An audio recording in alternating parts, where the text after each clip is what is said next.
One thing I wanted to get into with you was really this idea of the fish tank model. And within that, there's these like three distinctions to be made around motherhood, mothering, mother, I guess. Can you name those three and kind of walk us through that? Yeah, sure. Yeah. So this model really it came as a result of a theoretical finding in my PhD research, and it rests on maternal scholarship and theorists that have been doing this work for decades. Adrienne Rich wrote a book called Of Woman Born in 1976, and she named in there the institution of motherhood as distinct from the experience of being a mother. And then there was another key text, and this is by Professor Sarah Ruddick, and she came up with this idea of maternal thinking and mothering as a practice. And so I'm just kind of naming the theoretical foundations that this model draws from. And the idea is I love an analogy and I'm quite visual. And so I developed this kind of by accident when explaining it to a group of mothers years ago, and I've just kind of run with it as a model. And what we can do is we can envision and imagine this round glass fish tank or a fish bowl, right? And that tank is society, structure, and that's what we're calling motherhood. Now I think about this in my mind as like the hood as like capitalized, like motherhood. This is the environment that we're living within. And then we have the water inside the tank. That's our culture.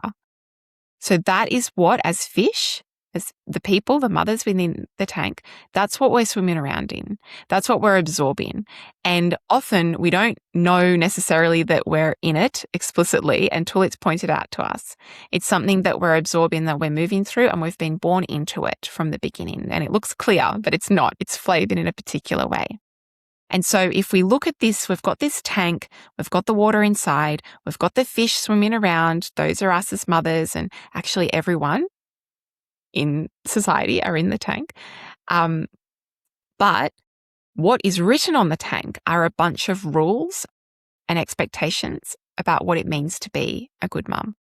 And so if we imagine like a big black texter and we write on there, and if we're all in a room together, I would be saying, what are some things that you think makes a good mum?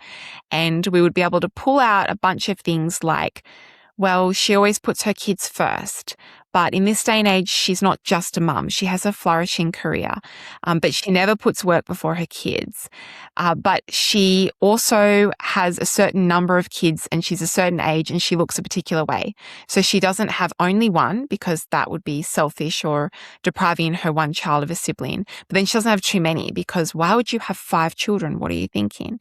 She becomes a mother at a particular age range. So she's not too young, because that would be irresponsible. But then she's not too old and is the geriatric mother who focused on all these other things in her life and didn't put her fertility as a priority. So she's within a particular age range. She looks a particular way. So the mothers that we have on the pedestal of what it means to be the perfect mum, she's set up as being white and middle class, able-bodied. She has children who are also able-bodied, who don't have disabilities, right? They are positioned economically in a very specific, particular way. She is assumed to be heterosexual. She's assumed to be married or in a long-term monogamous relationship. She is expected to be both financially dependent and financially independent. And so we're like trapped with that. We're trapped with how she gives birth, right? Because there are particular expectations on what it means to have a good birth or a bad birth, on whether you breastfeed or you don't breastfeed, whether you sleep train or you don't sleep train, how good of a baby you have. Do they sleep through the night? Do they not? What are you doing as a mother? Because she has powerless responsibility.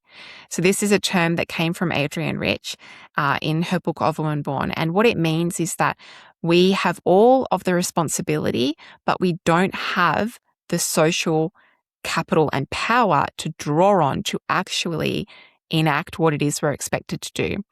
And this is why so much mother blame exists, right? It is why when you go, speaking from personal experience here, when I go to pick up my 3-year-old from preschool, and she has, done something she shouldn't have. She's pushed another child, or she's, pulled someone's hair, or she's upended her food or whatever. I have to fill out an incident report, and I feel this wave of guilt and shame and not good enough because her behavior is a reflection on me, right? I'm the one who's shaping it. I'm the one who has responsibility for it. And so that's just a micro example of how this plays out in a variety of ways. And what I'm talking about here is the perfect mother myth. And the way that it's set up means that mothers are trapped either way. There is no way to hack this. There is no way to get it right. There is no way to meet the markers and the ideals. All of us will fall outside of it in some way. And that's why mum guilt is so prevalent. And so when you said earlier in this conversation that so many mothers say they feel, I think you said they feel trapped by motherhood. Like, we are trapped by motherhood. That's the structure. We are. What we can do inside the structure is say, well, let me name it and let me explore how it is impacting me and my agency. And to run with this analogy further, the fish inside are swimming in the water. Some of us face more barriers and obstacles than others. So I think about this as like seaweed in the tank or obstacles. If you are a lesbian mother, you'll face more barriers. If you're a Black mother, you'll face more barriers. Your socioeconomic and cultural position will impact how much access you have to resources. What's important to say here, though, is that many times the thing that marginalizes us or that creates us as being an outsider status oftentimes is the very thing that mothers draw on to take back their power.